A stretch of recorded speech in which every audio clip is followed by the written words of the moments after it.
All right, this time we welcome the St. Francis Red Flash, champions of the NEC, and just a fantastic game here this evening. And unfortunately for St. Francis on the wrong end of it, and 70-68, head coach Rod Krimmel. Riley Parker with 12 points tonight. Juan Cranford Jr., who led the Red Flash with 18 and 8 rebounds, and Valentino Pinedo with 17 points. Coach, before we get to questions for our student athletes, your thoughts on an outstanding basketball game. Yeah, first of all, congratulations to Tony and Alabama State. They're one of the hottest teams in the country. I think now 12 out of 13. And what a basketball game. If you were just coming through Dayton, and I've said this a couple times now in some press conferences, if you were coming through Dayton and just looking for a college basketball game and you happen to stop in here, two teams that left it all out on the court. And, I've said this to our guys, and sometimes because we've experienced it, there's a fine line between winning and losing. But the margin, the emotional gap is huge. These guys, for 34 games, left it all on the court for us. And, these three guys that are with me were our all-conference performers and performed extremely well on a big stage. And my dad, he has a saying that the two worst days of the year are the day after Christmas and the day after vacation. And we've talked about this run that we've been on like a vacation, trying to extend the vacation. Vacations are fun, right? Especially when you're with people that you care about and that you love. And so this is that day after vacation feeling that my dad has always talked about. And I know that they're disappointed, and that's the thing that I love about them. They're champions, and nothing can take that away from our group. And they've played some close games, and so has Alabama State. I think they're one of the teams in the country that has played the most close games, and they've certainly won their fair share. But what these guys have done for St. Francis basketball, what these guys have done for our community, they don't know, and nor should they. But they left their mark on St. Francis basketball and the tradition that goes all the way back to the 50s, 60s, 70s, and that 91 team that set the standard for modern success. And these guys are a part of that group. Could be more proud of them. They left it all out there, and unfortunately today we were 2 points short. Let's open up the floor. Questions for our student athletes. First row. Robert Zemas, Tribune Democrat. Can you guys just take us through the run of this team? First time in 34 years being here. It's got to be quite a feeling.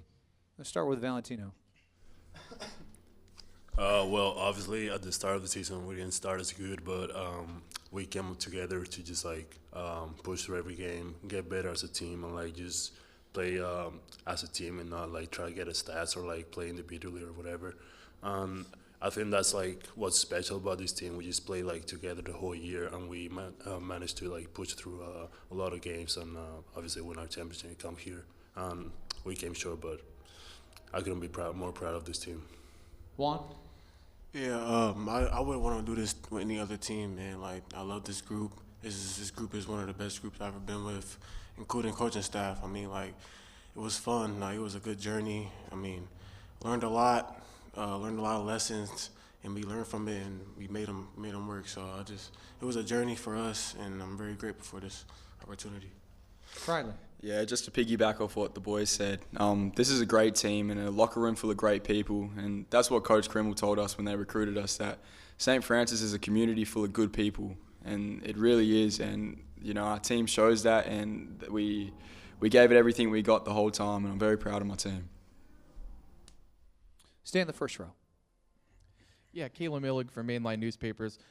You saw the community support, the selection show. You could see a lot of Red Flash T-shirts in the crowd today.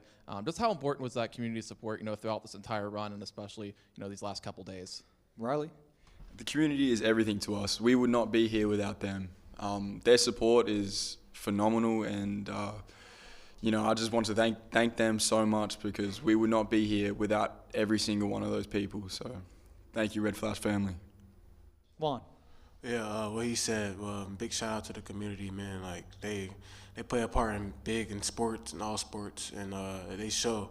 Like home games is crazy. I love playing home. I mean, it's a great feeling. I mean, like the support and love that they show is just out the roof. Valentino. Picking up on what they said, just shout out especially to our band and cheer. I think we got the best band in the conference. So just the fact that we're able to like just see them every time we go out there in our home games. They were a big part of the reason we also won our NEC championship at CCSU too. So big shout out to them too. Jump across the aisle, first row. Jared Prugar, Altoona Mirror. Juan, this is for you. To have this type of performance in your hometown with this team, what does that mean for you? Everything, man. Like I couldn't ask for anything else like better than this. Like this is a dream for me, especially being here at home where I grew up. I mean, like this is a great opportunity for me and experience. So, I mean, like I honestly wouldn't want anything else but this. Stay in the first row. Brad Versemus, Tribune Democrat. Can you guys just talk about the last 2 weeks? You guys played in enough close games to fill an entire season in the last 2 weeks. Just can you talk about that, the last 2 weeks of the season? Juan? Last 2 weeks of the season been pretty fun for me. I mean, just in those close games, you know, just learning from where we messed up at and coming like to the next game and trying to figure out what we can do better. And we proved that we can do that, and it showed like game by game we started to figure it out easy, and it become easy for us. Valentino. Picking up on what he said, we just came together and like figured out how like to win those close games, and like we got like a hot streak going. It was just like playing together pretty much. Riley?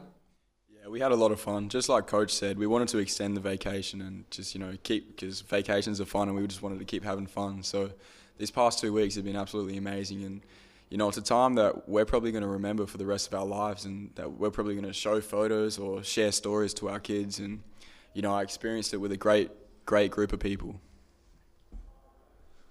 Just a couple more questions here for the student athletes. Let's go to the second row. Tom Archsteek in Dayton. Juan, actually all you guys, just what did you see on that last play? I know I saw you flattened at the end there, and I don't know, Valentino, where you were in, but just kind of take us through that last play, what you can remember. Juan?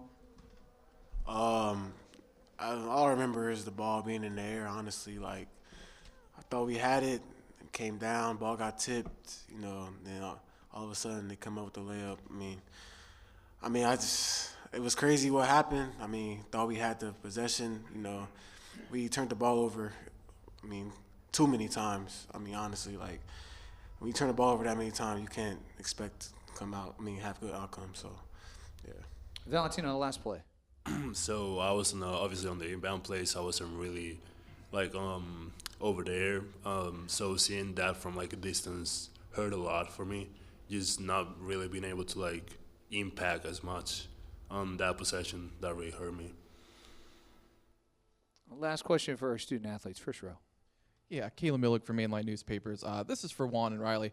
In the second half, you guys got a little bit cold shooting-wise, but that last minute there, you guys hit a couple key shots to kind of even the score up again. What changed? Did you guys have any talk late, and kind of what changed and allowed you guys to kind of get back into the game in the final minutes? We'll start with Juan. Nothing really changed for us. I just having that confidence in you and yourself and your teammates. You can make that shot. The next shot's gonna go in, even if you're not hitting. I go over 8. I'm still gonna shoot the ball. Like nothing. The mindset's gonna be the same. It's just gotta take your time and then come out with the outcome. Riley? Yeah, exactly what Juan said. Just trust your work and have confidence in yourself, and shooters shoot. So just keep shooting the ball, and we've done it. We shoot those shots every single day. So just keep trusting it. NEC champions, Riley Parker, first team all-conference, Valentino Pinedo, third team all-conference, and Juan Cranford is rookie of the year in the NEC and the most valuable player in the NEC tournament. Guys, you had a fantastic season. It was an excellent showing. You should be so proud, and we were so happy to watch you here tonight. Thank you very much. As the student athletes get up, we now will open up the floor for the head coach of the Red Flash, and Rob Krimmel. Let's go to the first row in the middle. Brad Versemas, Trinity Democrat. Coach, just the second half, really the key turnovers in the second half. Just can you just assess what you saw in that stretch? Yeah, that was, we talked about that going into halftime. At that point, I think they had 15 points off of our turnovers. We had 9 turnovers and then gave up 15 points. Almost half of their points were off of turnovers. And it was an emphasis going into the second half. Coming into the game, we knew that that's something they were very good at, turning people over. But when you look at the box score, and they had 22 more shot attempts than we did, a lot of that turnovers. And then I think the second thing that hurt us in that stretch, offensive rebounds. So when you're turning the ball over and not getting a shot at your basket and then giving them maybe second and third opportunities, it becomes very difficult to either extend a lead or just keep the game close. So in spite of those turnovers, or despite of those turnovers, we were able to have the ball and a chance to win the game at the end. But that was a huge key. And you look at the final box score, 26 of their points came off of our turnovers. Stay in the first row. Let's go across the aisle, though.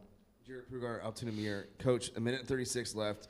You call a timeout. You're down by 4. What's your message to the team in that moment? We've been here before. We needed to make a play. We decided to get the ball, and at that point, Juan and Val, get them to connect and come up with some points, and fortunately we did. And then at that point, it was a game situation that we've been in quite a bit here in the last couple of weeks, and unfortunately we were 2 points short. Stay in the first row, far side. Yeah, Kayla Millig, Mainline Newspapers. Rob, you talked about the 91 team kind of and how they had set the bar. How did this team kind of, set that bar, raise it, and kind of what will you remember from this group and just the legacy that they set here at St. Francis? It's a special group, especially in the landscape of college basketball right now. To bring in 6 new faces and then have 2 of your more experienced returning guys get hurt, one before the season and one 4 games in, says a lot about those guys in that locker room. And to be able to create a camaraderie and a chemistry so quickly was a big part of us taking a step as a program. There weren't guys out there trying to get their numbers.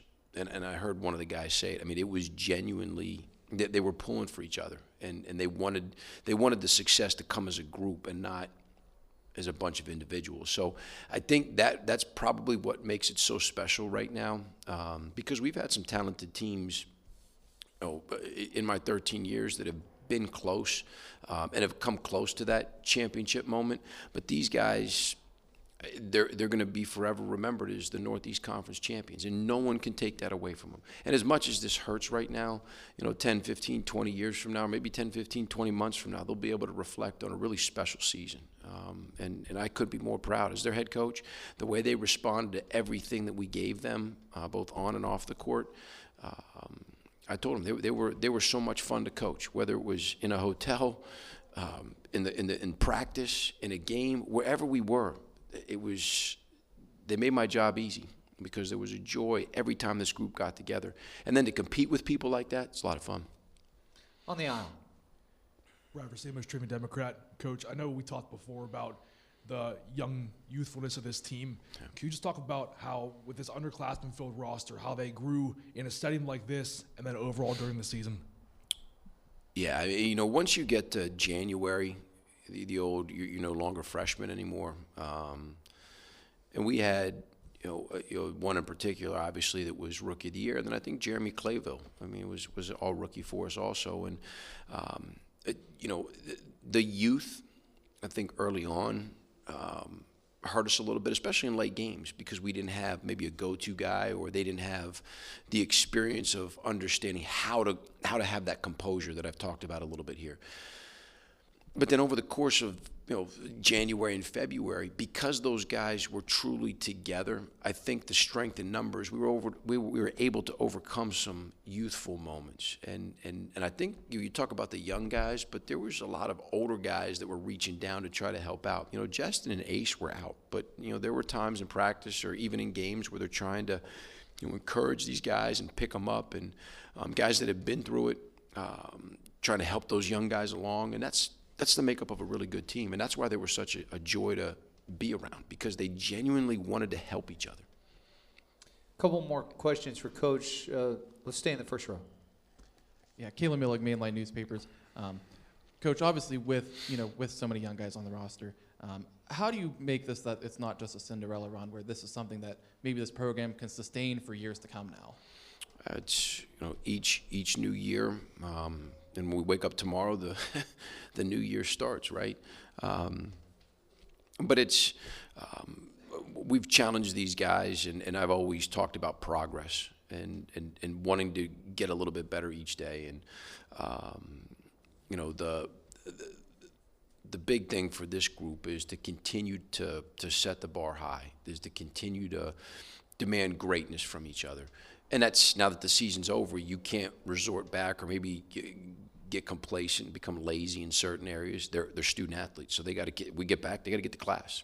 They've missed quite a bit of school here in the last couple of weeks, so they've got to get back and get their heads in their books and make sure that they're great in that arena. And then after a couple of weeks off, we got to come back and we got to raise the bar. And so those moments will come, but it's it's a great starting point. You can't underestimate the power of a win or power of success, right? Because people want to be around that. They want to be a part of that. And that foundation in the locker room combined with success, I think progress is a part of it. Well, hop online. Question on Zoom. Andrew. Andrew, your question for Coach. Okay, let's go to the first row on the end. Jared Pruger, Altoona. Coach, much has been made about Loretto being in the middle of Nowheresville, Pennsylvania. Do you feel now that Loretto is on the map, and what's your message to the community?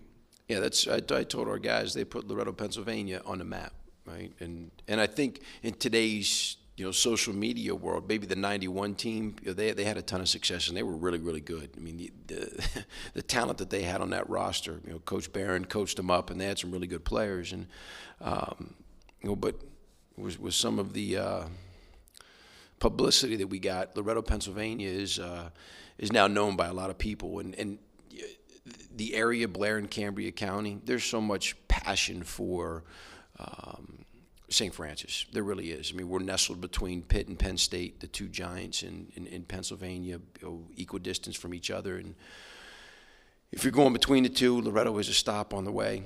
And our guys, that's what I told them, our guys put Loretto on the map. They put St. Francis University on the map when you start talking about basketball and being able to retell the Maurice Stokes story, being able to talk about Kevin Porter, Norm Van Leer. Those are things that resonate with people in Blair and Cambria County, and it's a special place. I mean, it's been home for me for over half my life, for 30 years. And what makes things great organizations are the people.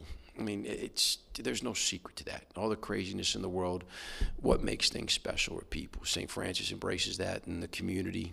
Blair and Cambria County, they certainly are in that category also. A bright, bright light on Loretto tonight. And, Coach, it was a fantastic showing. I know heartbreak, but NEC champs, a historic season. And coaching at your alma mater, you should be so proud. We were proud to watch your group here this evening. Thank you. Appreciate it. Hammond Communications will post the recording of the press conference, NCAA Veritone.com. Transcripts will be provided shortly.